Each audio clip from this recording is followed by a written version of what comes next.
नमस्ते दोस्तों। आज का डेट है 23 जनवरी 2024 और अभी हम डिस्कस करेंगे द हिंदू के कुछ इंपॉर्टेंट आर्टिकल्स हिंदी में। तो सबसे पहला आर्टिकल है, उड़ीसा सरकार जो है वो तमिलनाडु के कुमकी हाथियों की तत्काल तैनाती चाहता है। तो कुमकी क्या है, सबसे मुख्य है ये टर्म, इसी के बारे में हम लोग समझते हैं कि कुमकी मुख्यतः जो होता है विशेष रूप से दक्षिणी भारत में बंदी एशियाई हाथियों, ठीक है, जो बांध कर रखा जाता है उसके लिए इस्तेमाल किया जाता है ये टर्म कुमकी, ठीक है, जिन्हें जंगली हाथियों को फंसाने के ऑपरेशन में इस्तेमाल करने के लिए प्रशिक्षित किया जाता है। तो ये याद रखिएगा, जंगली हाथियों को फंसाने के प्रशिक्षण दिए जाते हैं और इसका उपयोग जो होता है कभी कभी जो घायल हाथी होते हैं, ठीक है, या फिर फंसे हुए जंगली हाथी को बचाने के लिए या फिर चिकित्सीय उपचार करने के लिए ही कुमकी हाथी का उपयोग किया जाता है। तो ये ध्यान रखिएगा।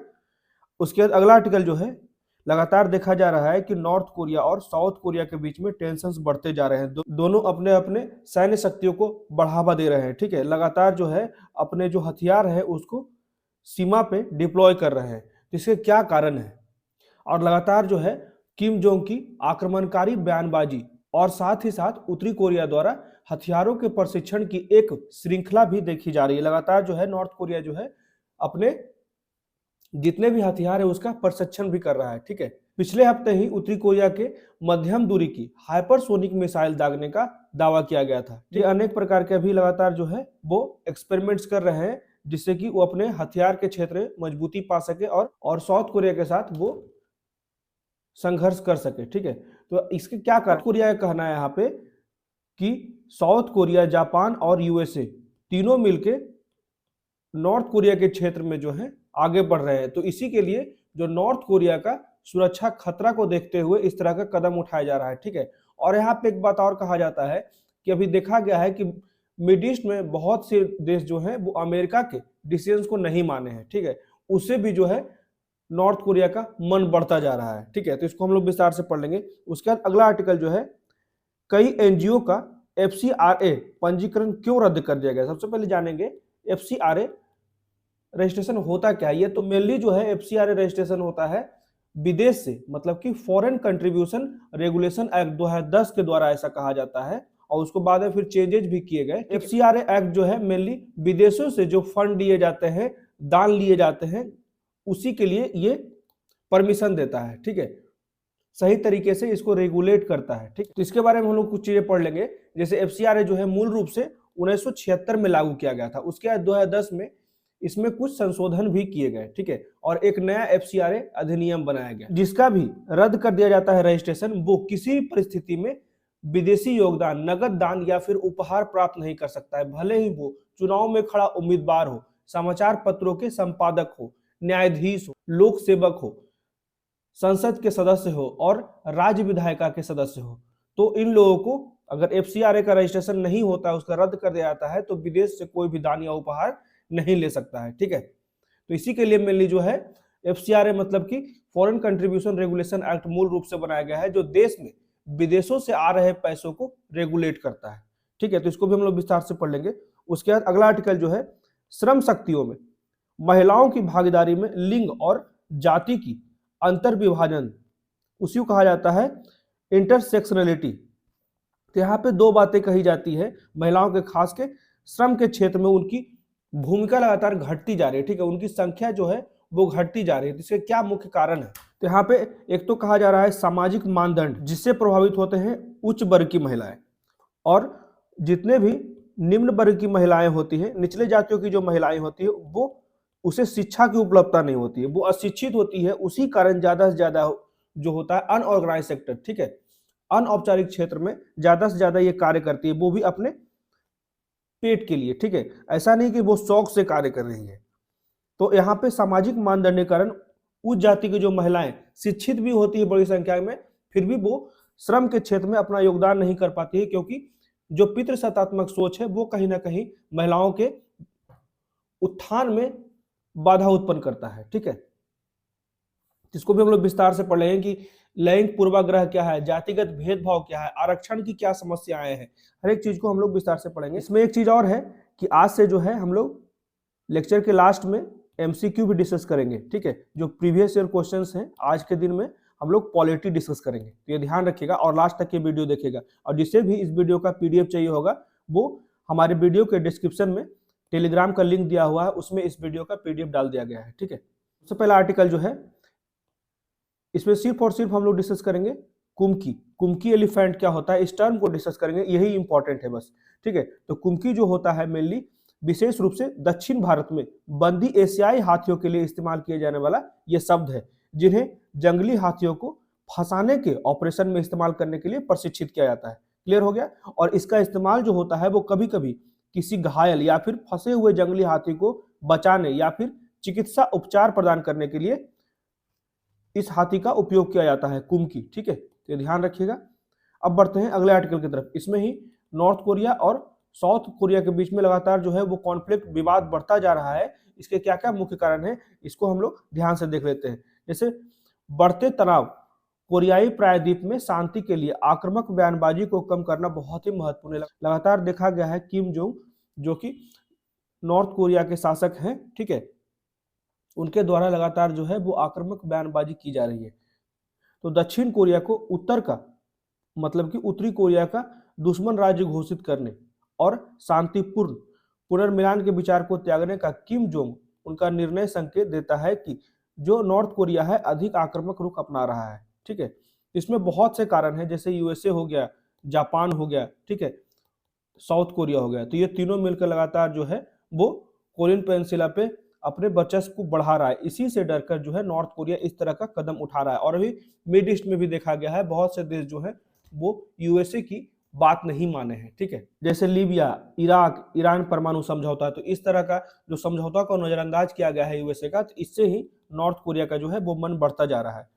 तो इसी में कहा जा रहा है कि हाल के महीने में किम जोंग की आक्रमणकारी जो बयानबाजी है उसी के साथ साथ जो नॉर्थ कोरिया द्वारा हथियारों के प्रशिक्षण की एक श्रृंखला भी देखी गई है। लगातार जो है वो नॉर्थ कोरिया और साउथ कोरिया के सीमा पे हथियारों को डिप्लॉय भी किया जाता है, स्थानांतरित किया जा रहा है कि आगे संघर्ष हो सकता है। ठीक है, तो पिछले हफ्ते उत्तरी कोरिया ने मध्यम दूरी की, ठीक है,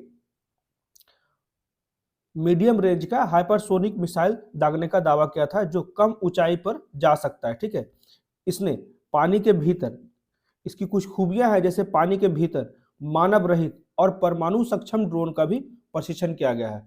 ठीक है, तो ये सारी चीजों का प्रशिक्षण बहुत तेजी से किया जा रहा है नॉर्थ कोरिया के द्वारा, जो कहीं ना कहीं असहजता पैदा करता है साउथ कोरिया के संप्रभुता पे। ठीक है, तो यहाँ पे किम जोंग जो है उसकी हरकतें पूरी तरह से बिना कारण के नहीं है। यहाँ पे क्लियर कहा जाता है कि दक्षिण कोरिया जो है वो जापान और अमेरिका के साथ मिलकर सैन्य अभिसरण को सुरक्षा खतरों के रूप में देख रहा है। लगातार जो है वो कोरियन पेनिनसुला पे इन तीनों के मिलकर उस पर वर्चस्व बढ़ाया जा रहा है। इसी के डर से जो है वो नॉर्थ कोरिया के जो शासक हैं किम जोंग वो डर गए हैं और इस तरह के कार्रवाई कर रहे हैं। ठीक है, आक्रामक बयानबाजी कर रहे हैं, अपने हथियारों का ज्यादा से ज्यादा प्रशिक्षण कर रहे हैं, अपने हथियारों को ज्यादा से ज्यादा स्थानांतरित कर रहे हैं सीमा की ओर। ठीक है, तो अमेरिका और दक्षिण कोरिया भी नियमित रूप से संयुक्त सैन्य अभ्यास भी कर रहे हैं, जिस पर उत्तर कोरिया की ओर से तीखी प्रतिक्रिया भी की गई है। ठीक है, और मई 2022 में पदभार संभालने वाले दक्षिण कोरिया के राष्ट्रपति यू सुंग येओल ने भी नॉर्थ कोरिया के प्रति कड़ा रुख अपनाया। देख सकते हैं कि अभी जो नए राष्ट्रपति वहां पे पद संभाले हैं साउथ कोरिया में, उनका भी रुख जो है वो नॉर्थ कोरिया के विरुद्ध है। ठीक है, कहीं से भी दोस्ती का कोई संबंध में मधुरता नहीं दिख रहा है। ठीक है, तो यहाँ पे आगे कहा जाता है कि शांति केवल ताकत से ही हासिल की जाती है, ऐसा ये दोनों की सोच है, नॉर्थ कोरिया हो या फिर साउथ कोरिया हो।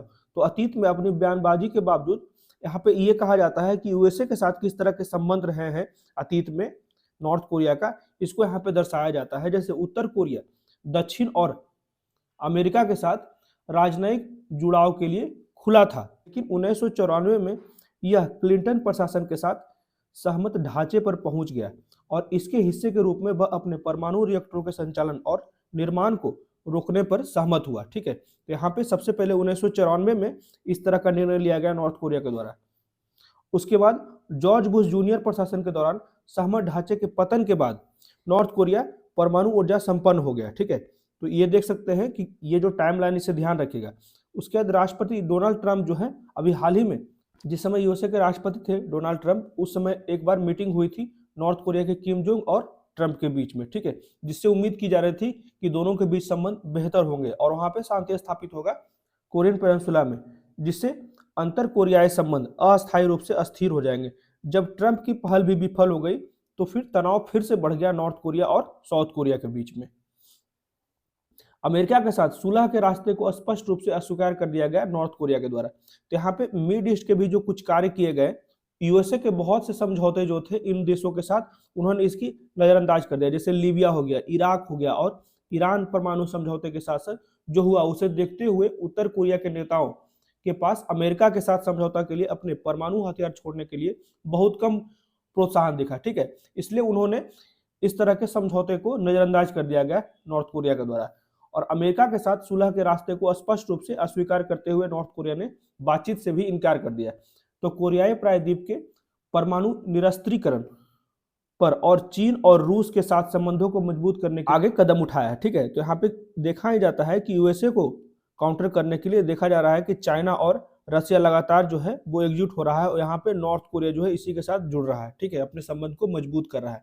लेकिन किसी भी दिन एक जटिल कूटनीतिक रास्ता भी सैन्य रास्ते से बेहतर होगा। यहाँ पे राइटर के द्वारा कहा जाता है कि इस तरह का जो कटुतापूर्ण व्यवहार किया जा रहा है नॉर्थ कोरिया के द्वारा साउथ कोरिया के प्रति, ये कहीं ना कहीं आने वाले भविष्य के लिए खतरनाक हो सकता है। खासकर परमाणु बम का उपयोग जो है वो आने वाले भविष्य के लिए बहुत ही खतरनाक हो सकता है, जिसकी आशंका जताई जा रही है नॉर्थ कोरिया के इस तरह के स्वभाव से, ठीक है। तो यहाँ पे राइटर के द्वारा कहा जा रहा है कि शांति से बैठकर बातचीत करना चाहिए और एक सही रास्ता निकालना चाहिए जो दोनों देशों के आने वाले भविष्य के लिए सही हो, ठीक है। तो इसी की बात यहाँ पे कही जा रही है कि दो कोरिया, एक परमाणु शक्ति संपन्न और दूसरा दुनिया के सबसे शक्तिशाली देश का समर्थन, ठीक है। नॉर्थ कोरिया के पास तो परमाणु शक्ति है लेकिन साउथ कोरिया के पास अमेरिका है, ठीक है। तो उसी के बीच सीधा संघर्ष पूरे क्षेत्र के लिए विनाशकारी हो सकता है।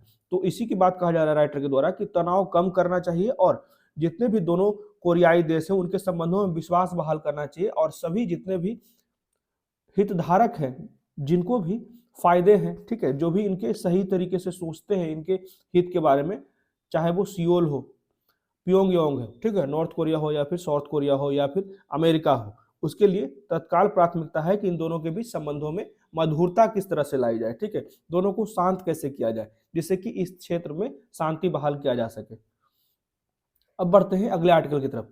Y was FCRA registration for several NGOs cancelled, ठीक है, बहुत सारे एनजीओ का जो FCRA रजिस्ट्रेशन है उसको कैंसिल कर दिया गया है। तो उसके क्या कारण है? तो FCRA का जो फुल फॉर्म होता है फॉरेन कंट्रीब्यूशन रेगुलेशन एक्ट, ठीक है, इसे याद रखिएगा।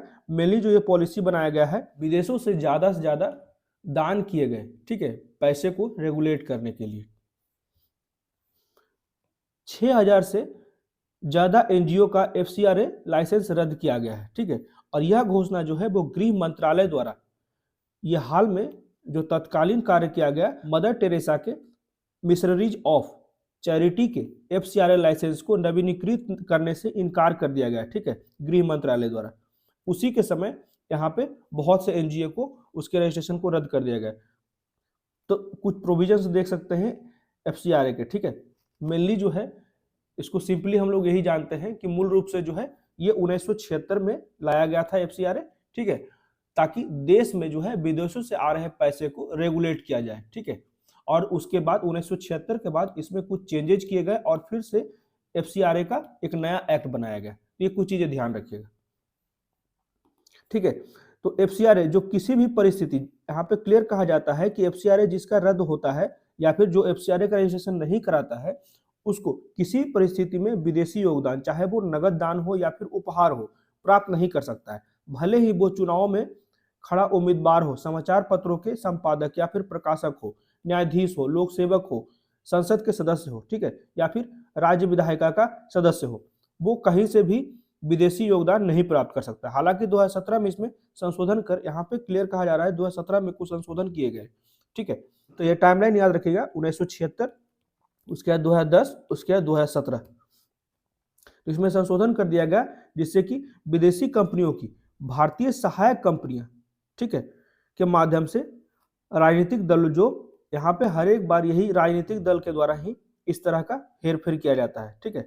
तो राजनीतिक दलों जो पैसा मिलता है उसके लिए छूट दी गई, इससे बीजेपी और कांग्रेस जो है वो कानून की गिरफ्त में आने से बच गई क्योंकि उन्हें वेदांता से चंदा मिल चुका था। तो ये चीजें ध्यान रखिएगा, यहाँ पे टाइमलाइन मैंने डिस्कस कर दिया है, ठीक है। तो यहाँ पे FCRA रजिस्ट्रेशन क्यों जरूरी है, तो इसकी कुछ चीजें जैसे कि a prohibition for accepting foreign contribution, ठीक है। उसके बाद restriction for accepting foreign hospitality, जो भी विदेशों से सहायता मिल सकता है वो अगर आपके पास रजिस्ट्रेशन है तभी मिलेगा, नहीं तो नहीं मिल सकता, ठीक है। उसके बाद governance of any acceptance the foreign contribution, तो ये सारी चीज़ों का फायदा तभी उठा सकते हैं जब आप FCRA का रजिस्ट्रेशन कराते हैं। तो विदेशों से डोनेशन प्राप्त करने के लिए FCRA पंजीकरण जरूरी है। वास्तव में हर एसोसिएशन, समूहों और NGO के लिए जो विदेशी चंदा लेना चाहते हैं उन्हें FCRA के तहत अपना रजिस्ट्रेशन कराना अनिवार्य है, और यह जो रजिस्ट्रेशन है यह 5 साल के लिए वैलिड है, और इसके आखिर में इसे जब इसका वैलिडिटी समाप्त होने वाला होता है तो उस समय इसे फिर से अपग्रेड कराना होता है, ठीक है, नवीनीकृत कराना होता है। और नवीकरण का जो प्रक्रिया है, प्रोसेस है अपडेशन का, वो बहुत ही आसान है, बहुत ही सरल है, ठीक है, सिंपल है, कोई कॉम्प्लेक्सिटी नहीं है इसमें। अगर लाइसेंस समाप्त हो जाता है या फिर रद्द कर दिया जाता है तो न केवल उस संगठन को भविष्य में विदेशी धन प्राप्त करने से दूर किया जाएगा, बल्कि उन्हें पहले से मिले विदेशी धन को भी छोड़ना होगा, ठीक है। इसका एग्जाम्पल भी मैं आगे दूंगा। तो अब इसमें देख लेते हैं CPR, ये हाल का मामला है, CPR और WVI। जैसे CPR को कहा जाता है centre for policy research slams, ठीक है, और WVI को कहा जाता है वर्ल्ड विजन इंडिया। तो गृह मंत्रालय ने आरोप लगाया कि CPR ने विकासात्मक परियोजनाओं के खिलाफ विरोध प्रदर्शन, जो भी पैसे विदेश से आए थे वो विकासात्मक कार्य के बजाय वो विरोध प्रदर्शन में उस पैसे का उपयोग किया और कानूनी लड़ाई की, इसके लिए विदेशी धन का इस्तेमाल किया गया। तो भारत के आर्थिक हितों को प्रभावित करने के लिए धन का दुरुपयोग किया गया। इसमें आरोप लगाया गया गृह मंत्रालय के द्वारा कि थिंक टैंक जो है वो करंट अफेयर्स के कार्यक्रम के उत्पादन में लगा हुआ है, जिसने FCRA मानदंडों का उल्लंघन किया। जो वर्तमान स्थितियां बनी, जैसे कि यहाँ पे विरोध प्रदर्शन किया गया, जो विदेशों से चंदा इकट्ठा हुआ, ठीक है, तो ये कहीं ना कहीं जो है FCRA के नियम के विरुद्ध है, इसी के लिए यहाँ पे इनका पंजीकरण रद्द किया गया।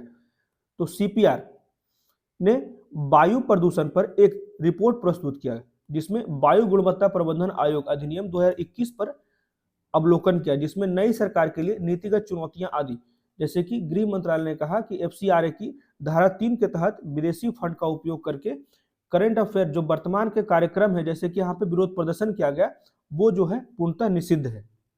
उसी के लिए इन दोनों का जो है रजिस्ट्रेशन रद्द कर दिया गया। तो CPR ने कहा कि मंत्रालय का यह जो निर्णय है वो समय से परे है और असंगत है। ये तो किसी का भी रजिस्ट्रेशन रद्द होता है तो वो लास्ट में यही बात करते हैं।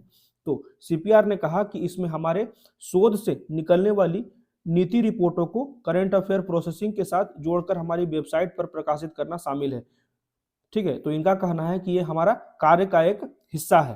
तो 2012-13 से 2020-21 तक कथित FCRA उल्लंघन के लिए WVI का पंजीकरण भी रद्द कर दिया गया, और 1986 में अधिनियम के तहत पंजीकृत सभी NGO के बीच WVI सबसे अधिक विदेशी, यहाँ पे क्लियर कहा जाता है कि 1986 के अधिनियम के तहत ऐसा माना जा रहा है कि WVI जो वर्ल्ड विजन इंडिया है उसको सबसे ज्यादा विदेशी धन प्राप्त हुआ था, विदेशी दान प्राप्त हुआ था, और उसका हाल में पंजीकरण रद्द कर दिया गया, ठीक है। तो ये था पूरा का पूरा आर्टिकल कि FCRA होता क्या है, क्यों उपयोग किया जाता है और इसका रजिस्ट्रेशन क्यों किया जाता है, इससे क्या फायदे हैं, हमने हर एक चीज को ध्यान से पढ़ा। अब बढ़ते हैं अगले आर्टिकल की तरफ। इसमें कहा जाता है intersectionality of gender and caste in women's participation in the labour force, मतलब कि श्रम शक्ति में महिलाओं की भागीदारी में लिंग और जाति की अंतर विभाजनता क्या है, ये इसके बारे में हम लोग विस्तार से पढ़ लेते हैं। तो सबसे पहले ये जो लिखा गया है ये बुक है, जिसको कदम, अक्षय, सरकार, इनके द्वारा the role of gender and caste in accessing livelihood opportunity in India, ये बुक लिखा गया है, इसी को इस आर्टिकल में दिखाया गया है, ठीक है, इसी को बेस माना गया है। इसी कुछ बातें को हम लोग डिस्कस करते हैं, जैसे इसी को पेपर का नाम दिया गया है। तो यह पेपर जो है भारत के श्रम बाजार में लिंग और जाति की गतिशीलता का एक व्यापक अन्वेषण है, जो यहाँ पे कुछ शब्द बहुत ही अच्छे, ठीक है, जो कार्यस्थल में महिलाओं, विशेषकर निचली जातियों की महिलाओं के सामने आने वाली चुनौतियों पे गहराई से प्रकाश डाला गया है इस पुस्तक के द्वारा। ठीक है। भारत में आजीविका के अवसरों तक पहुंचने में लिंग और जाति की जो भूमिका होती है, तो पिछले 2 दशक में श्रम बल भागीदारी में समग्र कमी के अनुरूप महिला श्रम बल भागीदारी में महत्वपूर्ण गिरावट आई है। तो भारत के विनिर्माण और सेवा क्षेत्रों में संरचनात्मक कठोरता में अनौपचारिक क्षेत्र में रोजगार के अवसरों को प्रतिबंधित करता है, ठीक है, जहां 90% कार्यबल शामिल है। तो लैंगिक पूर्वाग्रह, यहाँ पे क्लियर कहा जा रहा है कि जो लगातार महिलाओं का ये कौन सा रिपोर्ट दिया गया है, तो LFP, ध्यान रखिएगा, ठीक है। तो इसमें मुख्य कारण माना जा रहा है लैंगिक पूर्वाग्रह और जातिगत भेदभाव की स्थिति को, जिसमें महिलाएं अक्सर खुद को श्रम पिरामिड के निचले पायदान पर रखती है, ठीक है। लगातार जो है महिलाओं को ही दोनों परिस्थितियों में झेलना पड़ता है, चाहे वो समाज का पितृसत्तात्मक सोच हो, ठीक है, या फिर समाज का मानदंड हो, हर एक चीज में महिलाओं को ही इसका प्रतिकूल प्रभाव पड़ता है, महिलाओं पर ही इसका प्रतिकूल प्रभाव पड़ता है, जिसके कारण उनके रोजगार विकल्पों को मुख्य रूप से कृषि या फिर अनौपचारिक क्षेत्र तक सीमित कर दिया जाता है, ठीक है। तो जाति के आधार पर देश में महिला को जो है LFP, तो ये ध्यान रखिएगा, LFP का मतलब होता है लेबर फोर्स पार्टिसिपेशन रेट, ठीक है। तो जबकि जाति के आधार पर देश में महिलाएं जो है वो लगातार LFP में गिरावट देखी जाती है, और इसके अध्ययन से पता चलता है कि इसमें लगातार जो है इसके परिणाम में परस्पर विरोध भी है। कई विद्वानों ने कहा है कि महिलाओं को रोजगार तक पहुंचने के लिए शिक्षा के महत्व पर चर्चा करना चाहिए। यहाँ पे 2 बातें कही गई है कि उच्च जाति की जो महिलाएं होती है वो शिक्षा तो प्राप्त कर लेती है, परंतु सामाजिक मानदंड, कुरीतियां, पूर्वाग्रह के कारण वो घर से निकलने में सक्षम नहीं हो पाती, जिसके कारण वो जो है वो श्रम में अपना योगदान नहीं दे पाती है, ठीक है।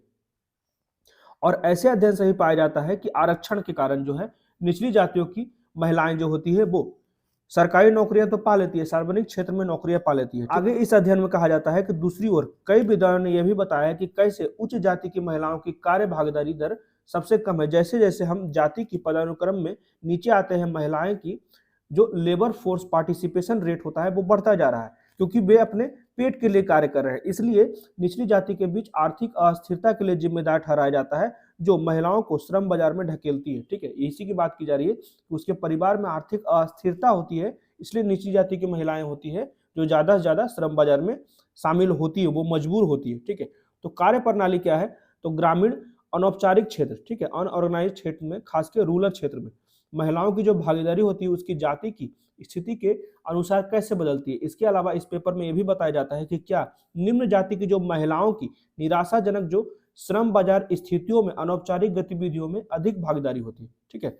यहाँ पे क्लियर कहा जाता है कि नीची जाति की जो महिलाएं होती है वो ज्यादा से ज्यादा अनऑर्गेनाइज सेक्टर में अपने कार्य करती है, क्योंकि वहां पे शिक्षा की आवश्यकता नहीं होती, जो किसी भी परिदृश्य में महिलाओं को सीमित सामाजिक गतिशीलता को प्रदर्शित करता है, इसीलिए उनकी दशा को दिखाता है, ठीक है। तो सामाजिक, आर्थिक और जाति जनगणना 2011 के डेटा के अनुसार कहा जाता है कि बिहार, हरियाणा, महाराष्ट्र, पंजाब, मध्य प्रदेश, राजस्थान और उत्तर प्रदेश सहित ये जो राज्य हैं जिसमें तहसील स्तर पर श्रम बल की भागीदारी की जांच और विश्लेषण करने के लिए भी किया जाता है, जिसमें इस पेपर में कहा जाता है कि यह समझने का प्रयास किया गया है कि तहसील स्तर पर अनौपचारिक क्षेत्र, अनऑर्गेनाइज सेक्टर के भीतर राजस्व उत्पन्न करने के लिए गैर कृषि आर्थिक गतिविधियों में महिलाओं की जो भागीदारी पर भी प्रभाव पड़ता है, खासकर ऊंची जाति और नीची जाति के कारण, ठीक है। तो यह उच्च आय और महिला प्रधान परिवारों के प्रतिशत और कम आय और निचली जाति के परिवारों के अनुपात के बीच अंतर संबंध जैसे चर पर विचार करता है, तो ये भी ध्यान रखिएगा। तो आगे लेखक के द्वारा कहा जाता है कि गहन विश्लेषण के माध्यम से यह पता चलता है कि ग्रामीण अनौपचारिक अर्थव्यवस्था में महिलाओं की जो LFP रेट है वो 7 राज्यों में 2 प्राथमिक स्थितियों में बढ़ती है, ठीक है। तो पहला स्थिति बताया जा रहा है जब निचली जाति के परिवार की संख्या अधिक होती है, और दूसरा स्थिति बताया जाता है जब महिला मुखिया वाले परिवारों का परिचालन अधिक हो जाता है। हालांकि बाद के परिदृश्य में एक चेतावनी पर ध्यान देना महत्वपूर्ण है, ठीक है। तो बढ़ी हुई भागीदारी मुख्य रूप से तब होती है जब महिला प्रधान परिवार आर्थिक रूप से वंचित होती है। यहाँ पे क्लियर कहा जाता है कि जो महिलाएं, जहाँ पुरुष कम होते हैं या फिर महिलाओं के हाथ में पूरा परिवार की जिम्मेदारी होती है, वहाँ पे इस तरह की स्थिति आती है। तो ऐसा इसलिए भी कहा जाता है क्योंकि घरों के भीतर उच्च आर्थिक स्थिरता से महिलाओं की, यहाँ तक कि महिला प्रधान परिवारों में भी रोजगार तराशने की संभावना कम होती है।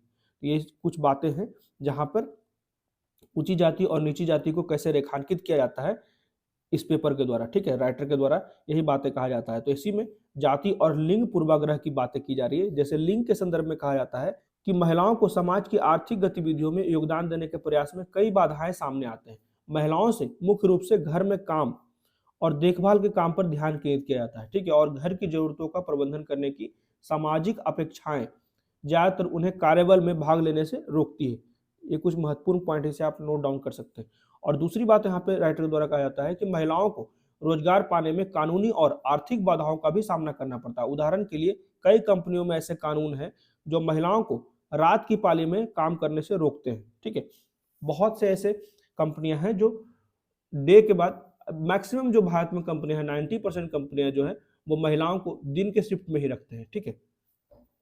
तो आगे राइटर कहते हैं कि महिला प्रधान घरों में पितृसत्तात्मक आंकड़ों की कमी, और जितने भी महिला प्रधान घर हैं जहाँ पे जिस परिवार में मुखिया जो है वो महिलाएं, वहां कहीं ना कहीं जो है पुरुष या तो है नहीं या फिर उम्र छोटा है, ठीक है। तो राजस्व की आवश्यकता महिलाओं को रोजगार प्राप्त करने में मदद करती है, भले ही अनौपचारिक क्षेत्र में ही क्यों न हो। अब जहाँ पेट की बात होती है, जहाँ अपने भरण पोषण की बात होती है, वहां पे ही महिलाएं मजबूरन श्रम बाजार में ज्यादातर पहुंचती है। तो अनौपचारिक अर्थव्यवस्था में भी महिलाओं के खिलाफ भेदभाव करने वाली मजबूत सामाजिक और पितृसत्तात्मक बाधाओं के बावजूद श्रम बाजार के नजरिए से किसी भी रोजगार की कमी या फिर अवैतनिक घरेलू काम की तुलना में अनौपचारिक क्षेत्रों में महिलाओं की जो भागीदारी है वो अधिक वांछनीय है।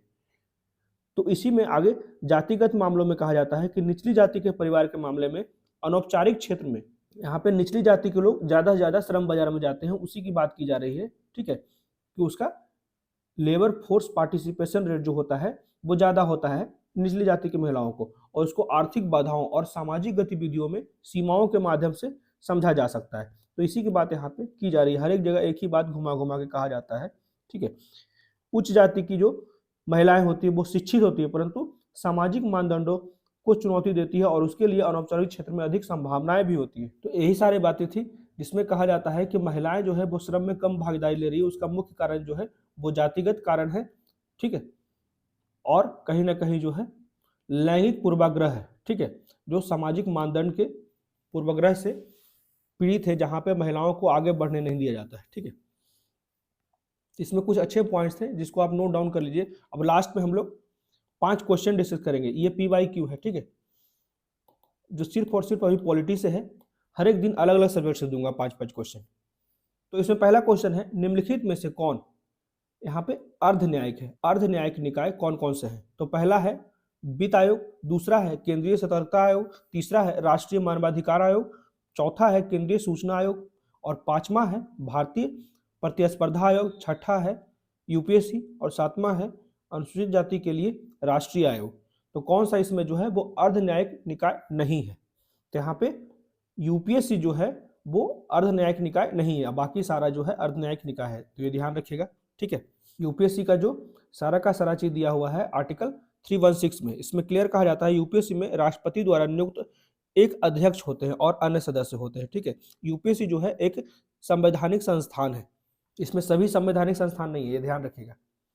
तो इसका जो है तो UPSC जो है वो अर्ध न्यायिक निकाय नहीं है। अब बढ़ते हैं अगले क्वेश्चन की तरफ। इसमें कहा जाता है कि भारत के संविधान की उद्देशिका क्या है। तो ऑप्शन ए है संविधान का भाग है किंतु कोई विधिक प्रभाव नहीं रखता है।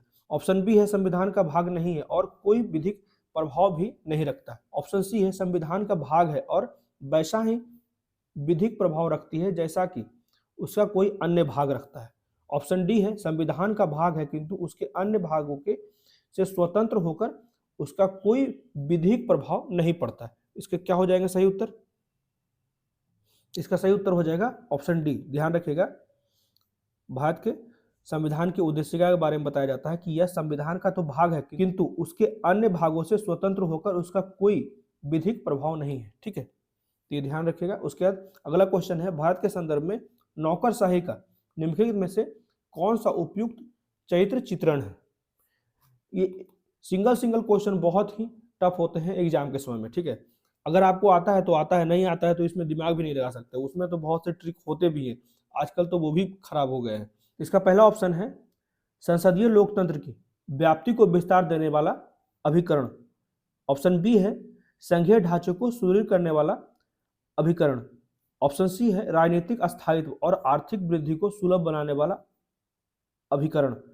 और ऑप्शन डी है लोक नीति को कार्यान्वित करने वाला अभिकरण। इसका क्या हो जाएगा सही उत्तर? इसका सही उत्तर भी हो जाएगा ऑप्शन डी। यह ध्यान रखिएगा कि नौकरशाही का निम्नलिखित में से सबसे उपयुक्त चरित्र चित्रण जो है वो लोक नीति को कार्यान्वित करने वाला, ठीक है, कार्यपालिका का सबसे मुख्य रूप ही होता है नौकरशाह। ये ध्यान रखिएगा, जो नीतियों को कार्यान्वित करने में बहुत बड़ा योगदान देता है। तो प्रशासनिक सेवा या फिर नौकरशाही अस्थायी और वैतनिक कर्मचारियों का गठन करता है जो सरकार के कार्यकारी अंग का हिस्सा है, ठीक है। तो ये ध्यान रखिएगा। अब बढ़ते हैं अगले क्वेश्चन की ओर। निम्नलिखित कथनों पर विचार कीजिए। भारत का राष्ट्रपति ऐसे स्थान पर जिसे वह ठीक समझे संसद का सत्र आहूत कर सकता है। स्टेटमेंट दूसरा है कि भारत का संविधान एक वर्ष में संसद के 3 सत्रों का प्रावधान करता है। ऐसा कुछ नहीं है, ठीक है। एक वर्ष में दिनों की कोई न्यूनतम संख्या निर्धारित नहीं है जब संसद का चलना आवश्यक हो। यह भी सही है।